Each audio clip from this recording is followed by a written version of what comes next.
Hello to our Udacity Thought Leader Series. My name is Sebastian. Today is a phenomenally great day for me because my really good friend and mentor, Vinod Khosla, is with me. Vinod, as you might know, grew up in India a few years ago, moved to Carnegie Mellon, as I just learned, as a grad student, got a master's degree, then to Stanford, and then was one of the very early entrepreneurs in the Valley, working on Sun Microsystems as a founder. Joined later on Kleiner as John Doerr's trusted partner in venture capital, and now runs his own firm, Khosla Venture, with massive investments in energy and education and many other fields, and biomedical systems, medicine. I would say if you rank the people who know something about the Valley in the world, he would be among the top three people. Absolutely. Yes, he's seen the world in so many ways and is so wise. And he's also always controversial, which I always like. He's a straight thinker, a logical thinker who doesn't believe in conventional wisdom if conventional wisdom is wrong. Welcome, Vinod. Well, it's exciting to be here. You've seen the Valley for such a long time, all the way from Sun Microsystems, which of course got acquired by Oracle, and from the venture side. Is the Valley changing? Well, the level of activity is clearly changing. And what is changing dramatically is till about 10 years ago, from the beginning of the Valley in the early 70s, the Valley was about technology affecting technology businesses. I think over the last decade, what we've seen is this radical transformation where the Valley technology affects every industry, not just technology industries. So we could sort of dink around in our narrow area of enterprise or mobile or software, but it wasn't about transportation, it wasn't about housing, it wasn't about media. Now, the Valley is about every industry, and quite surprisingly to all the Valley nerds like myself, it has become much more of a global issue than it ever was because it's truly affecting society in a very large way. And we can come back to whether that's likely to continue in the next 10 years. I think it'll be even more explosive the next 10 or 20 years. You've heavily invested in medical technology and human health services. Give us your vision. What's going to happen there? Well, one thing's very, very clear. What's not clear to start with is timelines. Correct. But what's very clear is any notion of expertise in any area, and definitely in medicine, will be embodied in AI systems. And so the notion of humans having expertise that systems don't is just a quaint notion. It'll look quaint in 40 years. But it's more than that, right? Because you can also now bring this expertise to places where it isn't today. Okay. So let me actually go there. About a year ago, I published a document. I was 63. I'd been thinking since I was 60 about what I want to work on for the next 20 years. And I wrote this document because I wanted to be clear for myself what I wanted to work on. And it's titled Reinventing Societal Infrastructure with Technology. The subtitle is A Call for Entrepreneurs, because no big company, in my view, can reinvent infrastructure. Only startups, entrepreneurs, the Valley can. And I found very surprisingly, there was no large area of GDP where sitting at my ranch, I couldn't come up with technological solutions which were multipliers from 100% to 1,000% on resources. And that's really, really exciting. Back to medicine.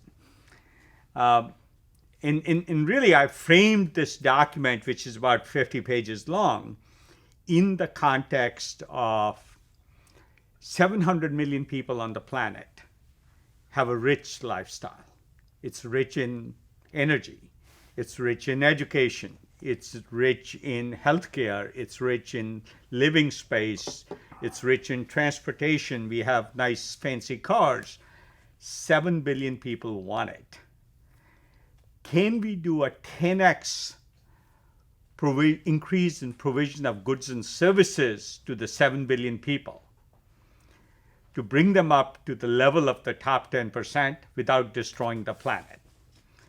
And I was shocked how how easy it was to imagine.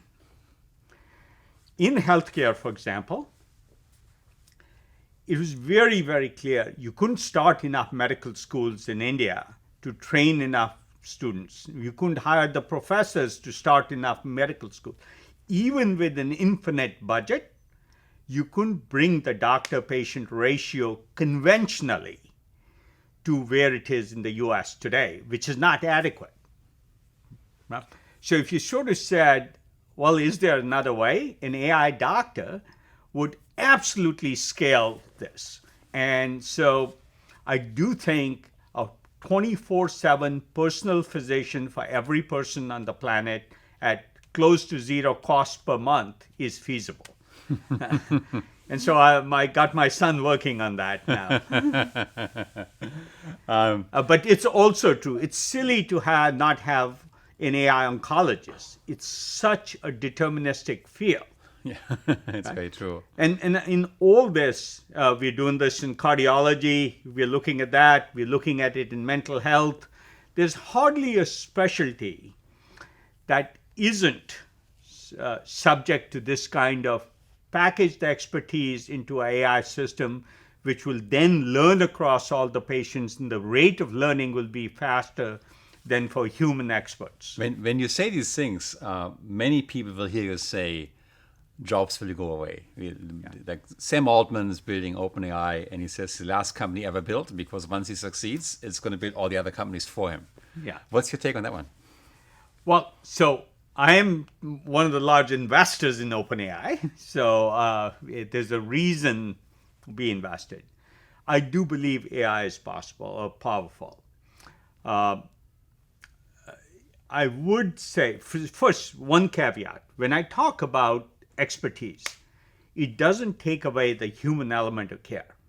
But I'd rather have a great nurse than a great physician. And funnily, I recommended to the dean of the Harvard Medical School about 3 or 4 years ago that they stop selecting for IQ, because you have to be so smart to get into Harvard Medical School, you have no EQ.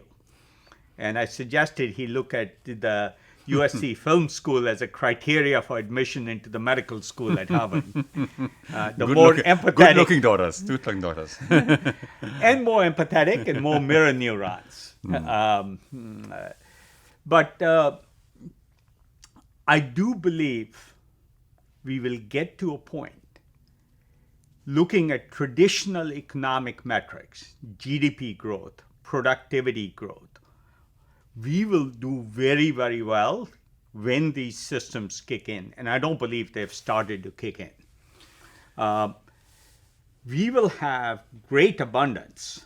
The only thing we will have, unless we do something about it, will be economic disparity. And in 2004, I wrote a piece in Forbes on great GDP growth. AI will drive great GDP growth, great productivity growth, great economic metrics, and great abundance with increasing disparity.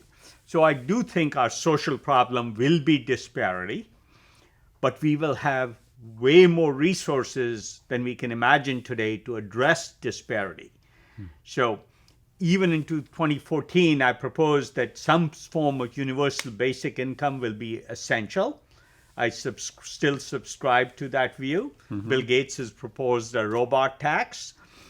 So the issue of more goods and services for an economy is separate from how we distribute it. Yep. And I do agree the system is unfair and biased towards the haves and not the have-nots. Yeah.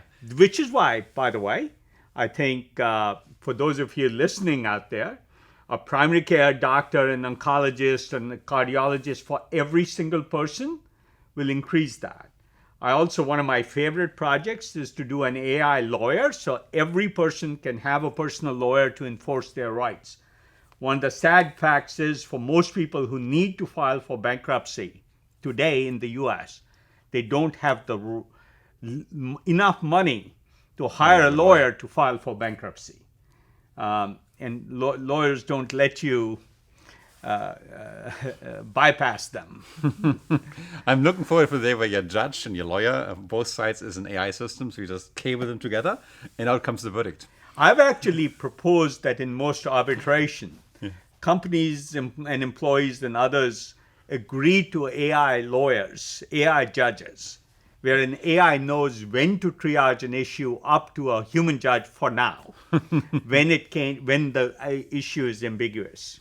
It would save a lot of money and costs. It would draw a crazy line that if an AI system could judge over you and fine you as a human being, that would certainly be a step further to give up to the machines. Well, great jumps in technology lead to great jumps in uncertainty.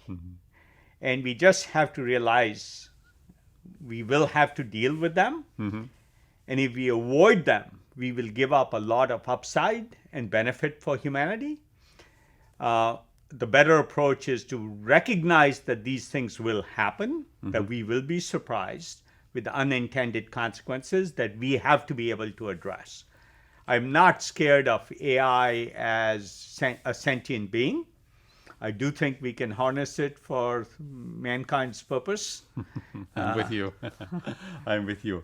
A while back, you heavily invested in energy. I remember this. And there was, when I was just entering the Valley as a junior professor, there was this incredible focus on energy in many funds. What happened to it? Well, so energy is interesting. Its timelines are very different. They do take a long time. Like decades. Right. We invested very early, so we were one of the first funds. We did not chase it in the later stages, which many funds did. And in the venture business, you rely on other investors to come in and keep funding a company you started funding. I know.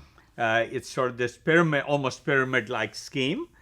But everybody along the way gets benefit. I think whenever hype cycles happen, that investment valuations go through the roof, and then when they come crashing down, then funding dries Let up. me ask you, are we in a hype cycle right now with self-driving cars? There's so many companies now, and valuations reaching multiple billions before there's even a product on the market. Yeah. I do believe the market is large enough where it's hard for me to judge whether we are in a hype cycle or not. But we can come back to that. Finishing on energy, we actually decided when the market changed to triage fairly aggressively on which companies support and which companies not to. So in our portfolio from then, one, the fund has done much better than most people think. Our energy fund, double-digit returns, which actually is not bad it'd be top of the class in energy. But you take large transformative technologies. I think some of those will result in that. Tesla is a great example. It's transformed the auto industry. QuantumScape here most likely will change the battery industry. But it takes 7-8 years to develop that kind of a product for automotive standards. That's true. So it is already a unicorn if you look at the last valuation, and they have plenty of money. LanzaTech's doing steel mill exhaust gases, taking carbon dioxide and partially combusted carbon monoxide. And the company is doing very well. I'm almost certain it'll be a unicorn, doing extremely well. ViewGlass just got a valuation of $3 billion, all from the same cohort. I could go on and on. I think a company like Calera, which has lost visibility, will revolutionize cement production. So cement, transportation, steel, glass in buildings, these are massively transformative technologies. You add to that other sustainability technologies like Impossible Foods. It's fun. This is the fun part of the Valley. I think we invested in hamburgers and rocket launches at Rocket Lab about the same time. And they launched about the same time. Which one's more important? Well, hard to say which one's more important. Both are. Right? The Impossible Food is a great company. Impossible Foods is a great company, but it can transform the planet. The goal is to free up 30% of the planet's land area. It's not for the faint of heart to be that ambitious. And the founder, Pat Brown, is just amazingly. But I have no question it is on path to be, it's already a unicorn, but it is on path to be a very large company if they execute well. And Nice. there's always an if. Tell me, So look, clean tech was not a failure as people view it. We started 4 battery companies. I think 3 of the 4 will make us money, and one of the 4, QuantumScape, will make a lot of money. We started 3 solar companies, and probably 2 or 4, and maybe 2 of the 4 will make money for us. So we clearly had some spectacular failures in biofuels, but LanzaTech will make up for many of them because it's doing so well. Nice. Right? So this is the nature of the venture business. Let's talk about other fields that are not yet disrupted. I would say banking, fintech. There's this constant threat of fintech companies chisel into banking, but I haven't seen the massive change yet. Well, what's your prediction for that? You haven't, but you take a small product that nobody knows, like Square Cash. Yes, which I know well. We invested in the Series A of Square. The company is worth about $25 billion or something now. But more importantly, in the last 2 or 3 years, if you look on Twitter, they don't call it Square Cash, they call it Cash App. People are using it as a bank account. There are many, many people depositing their paychecks into Square Cash. The writing is on the wall another 3 years. So what you're saying is it's happening right now. Just open your eyes, Sebastian. Yeah. All these little pieces, put these pieces together. So then tell me the next 10 years of the future of banking. So 4 years from now, 5 years from now, I think somebody new, whether it's Square or Apple or PayPal, will be the largest bank in the consumer bank in the United States. Facebook. And if you Or believe Zuckerberg, Facebook, he wants to possibly. copy WeChat. Yes. So entirely possible that's what will happen in banking. That, by the way, then leads to this capital. And banking is like 60% mortgage lending for all the consumer banks. That will be deployed much more efficiently and without the overhead of traditional banks. Which brings me to regulations, right? So in medicine, in banking, there's this incredible, strong piece of regulatory oversight that forces on banks really bad balance sheets, incredible compliance. In medicine, it's even worse. Approval of medication, reimbursement codes moving at glacial speeds. How does this come together? Right. So there's many ways. In banking, wallets don't have all the compliance requirements. But if you, for example, used AI for compliance, not 10,000 back office workers in India or the Philippines, which is what the banks do, you're going to completely eliminate compliance overhead. Compliance is for a good reason. I'm not saying it shouldn't be there. A lot of fraud happens when you don't have compliance rules. But that compliance can absolutely be made much better and very low cost with AI. So when people talk about it has all this overhead, yes, because they got 10,000 people doing what is now being addressed with what is basically back office processes in outsource legacy branches that shouldn't exist. All this infrastructure will go away, and I think we can keep all the compliance and yet have a new style of banking with very low cost. So no question about it. Lending becomes much more unbiased. When lending happens today, it is extremely biased by the biases of the humans doing the lending based on their prior experience. That will change. And be better, more efficient. Better, higher returns. Cheaper, more accessible, and more efficient. Absolutely. That's true in banking. In medicine, if primary care for a month costs less than the cost of copay, the world is a different place. That is very true. My bet is what is called copay today is more than enough to provide the whole service, in many, many cases, not all. Wow. So no health insurance. It's your future for health insurance. Yeah. You don't need it. You make it affordable. Well, you will need catastrophic health insurance. Right, If you but those need are a rare. liver transplant, or a cardiac surgery, that's a whole different thing. But could you maintain cardiac health for less than $10 a month? Absolutely. And have much better 24/7 AI chatting with you and advising you. Right? Tim. You can do that in primary care. You can do it in mental health. Almost everything, I agree. Right. Tell me about as an investor. You're an early stage investor, so you work with lots of small founding teams. What makes to you a winning pitch or winning founding team you want to support? What do you look First, out it's for? unreasonable founders. Unreasonable founders who don't take no for an answer, persist through lots of down cycles, because startups are about up and down cycles. And I have a great presentation I first wrote up in 1986 called The Entrepreneurial Roller Coaster, where the highs are high and the lows are low. It's like Ben Horowitz's book. Yeah. And I literally did this in 1986, the same presentation.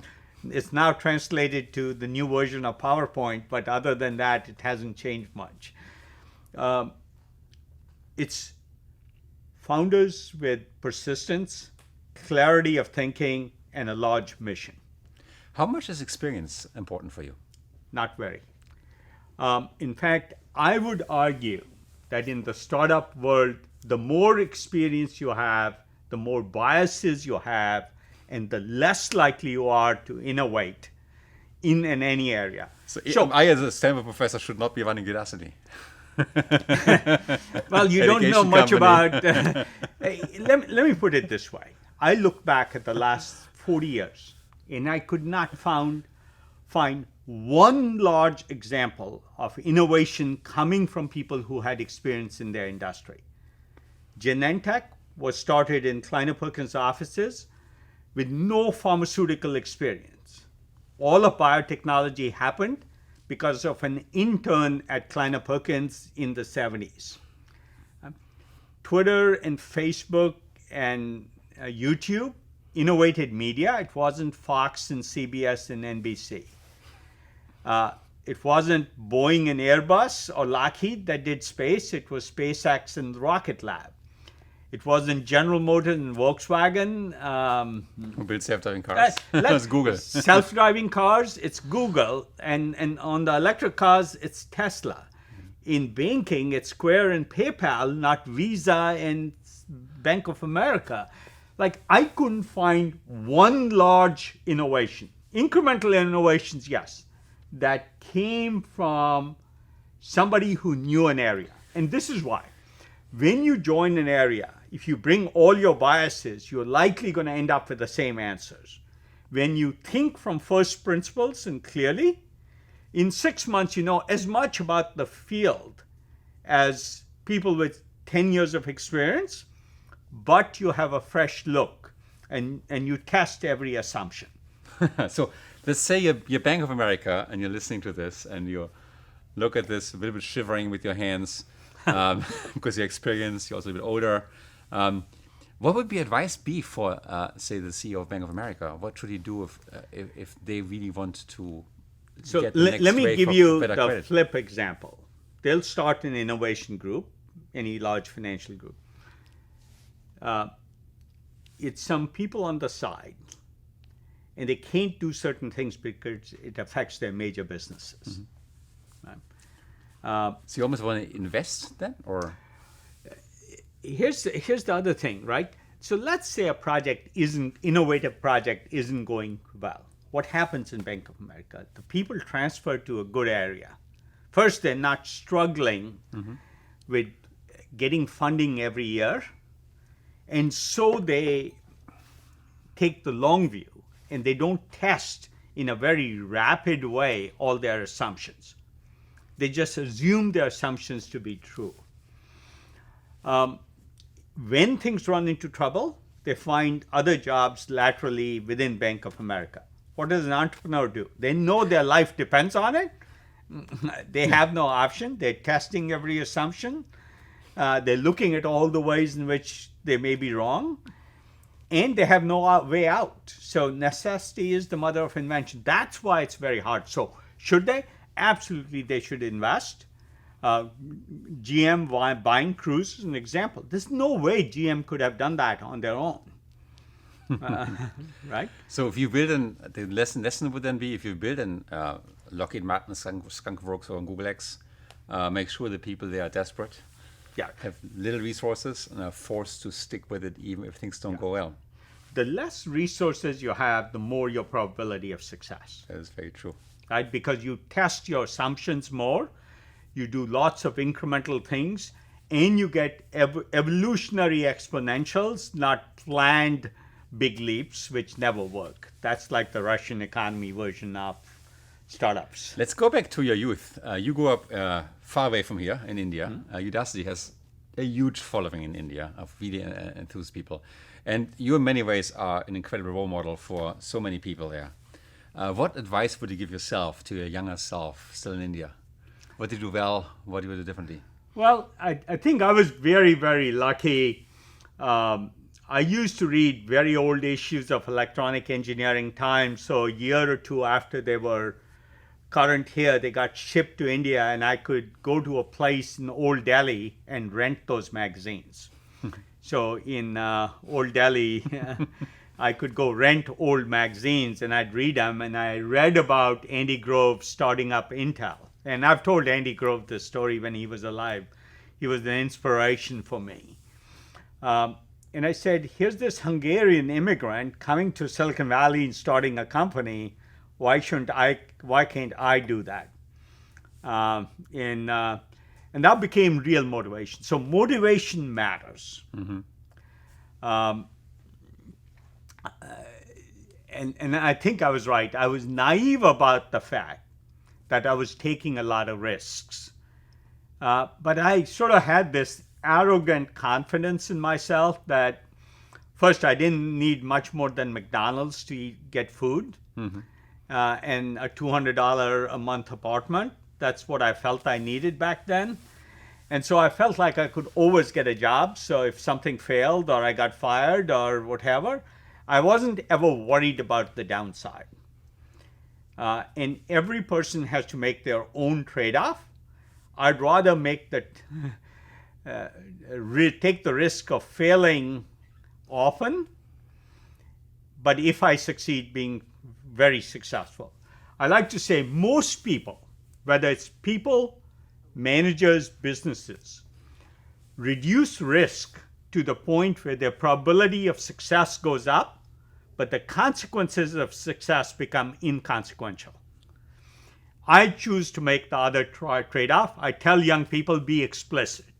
Now, to be honest, I don't understand why anybody, especially young people, would make the trade-off in terms of conservatism. It makes no sense at all because it affects all of the rest of your life. And even when you fail, your rate of learning is so great when you take risks that's what every young person should be doing. I have to say, I find life without risk boring, just boring. Yeah, it is boring without risk. Forget the upside. It's much more fun to experience new stuff. So you're I guess you're then fearless. How do you make other people fearless? I think fearless. Look, humans respond to storytelling. And so examples, talking about it like we are doing here, role models really help. Andy Grove was a role model for me. It's most rewarding for me when I get these emails and I get them like, this is a model, you are a model for me, some 25-year-old. Mm-hmm. And that's exciting. It is scary because sometimes they say they gave up this good job to take this risk just because they heard some talk by you.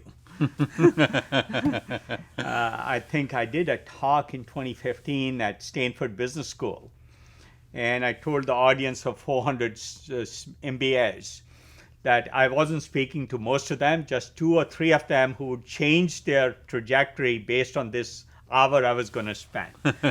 I've gotten I still get regularly emails of people who still hear that talk and say, hey, I'm changing my career.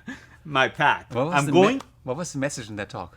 The message was be internally driven. Don't let society determine what you should be or what's expected of you. Every Indian, their parents say expect them to be a doctor or an engineer. Like, don't follow that rule. Be internal, be driven by what you believe in, but also merge that with what's pragmatic. So follow your dream is not good advice. Follow your dream in a way that's pragmatic, if you're successful, is much better advice. When you look around the valley from people like Larry Page and Elon Musk and Mark Zuckerberg, they seem to all be a bit, how to say, distant from people emotionally. Is that a feature that makes a good entrepreneur? To be less connected to people? I think not necessarily. I think what's important is not to be overly influenced. And I talked a while ago about first principles thinking. If you're first principles thinking, you can take lots and lots of input and advise everybody to get lots of input, but then not follow it, but synthesize your own path based on the input. There's a very distinct line between getting lots of input and following lots of input versus synthesizing that into your own trajectory. Most people go through that. I've always done that. It came naturally to me. You're one of the very few, I think, that talks about it. I think so does Elon Musk, so does Larry, but most people don't think this way. Yeah. It's really interesting. It's something I would love to share with the audience, honestly, because that's what makes all great innovation happen. Just think about it logically. Like, why do people die of cancer? They shouldn't. It's totally preventable. Good. Last question for you, Vinod. I love talking to you. Silicon Valley is a bit of a bubble in some sense. You get these rebels here who think logically and build big businesses. I'm sure you've been asked this question many, many times, but what stops this kind of DNA from engulfing the entire world? Why is there no Silicon Valley in India, in Europe, perhaps in most places of China? Yeah. So let me say, first, give a word of caution. There's an appropriate time to be a rebel, right? So I don't, for example, recommend people drop out of college. There's a base level of... I do. Which is fine. Come to Udacity. You can learn much better skills at a much lower rate and done faster. Sorry, I had to do this. I understand. But learning base skills so that you have any skills, anywhere you do it, where you can always make a comfortable life for yourself initially, your family later, really, really important. But then, once you reach that level of knowledge, you want to increase your rate of learning by taking lots of risks, experimenting a lot, trying new things. And that's a culture. I like to say Silicon Valley isn't a place, it's a culture. And it's this culture of it's okay. If I go to New Delhi today and somebody is recruiting and say, oh, that person has 20 years of experience at Cisco or IBM or GE, that's treated with reverence. If I see that resume, I'm not going to talk to that person. I'm not hiring anybody who's worked for 20 years at one of these companies. Like, if they had any self-respect, any risk-taking, they'd be out of there so fast. It's a disqualification in my world. That culture here, for an entrepreneur, for a 25-year-old, is supported by investors who do that. Other executives who are willing to take a job at a startup instead of at Google, which is safe. So whether it's hiring more management to help you, whether it's getting investors to take the long view or take this ridiculous view of, oh, you're worth $1 billion with $1 million in revenue, and the ecosystem of people who'd be embarrassed to say, don't take risk, that's the culture of the Valley that needs to be replicated. And frankly, if it is replicated in other parts of the world, we are going to see a lot more innovation. There is lots more headroom for innovation. Let me end there, because people always think there's only a few places where innovation can happen. When we did Impossible Foods, the Impossible Burger, people said, you're innovating in hamburgers? What's there to innovate? A 90% reduction in land area needed to produce a meat, 80% reduction in carbon emissions or water use. Those are stunning innovations, stunning. In fact, more than anything that's happened in software. We are 3D printing, experimenting with 3D printing houses now. Yes. We have 3 construction startups. Like, who would have thought construction, transportation, food would be areas for innovation? There is no area that is not open to radical innovation, in my view.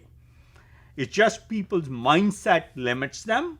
People always find it easier to explain why something will fail than to say, I'll figure out a way around that failure. So that's a good place to end.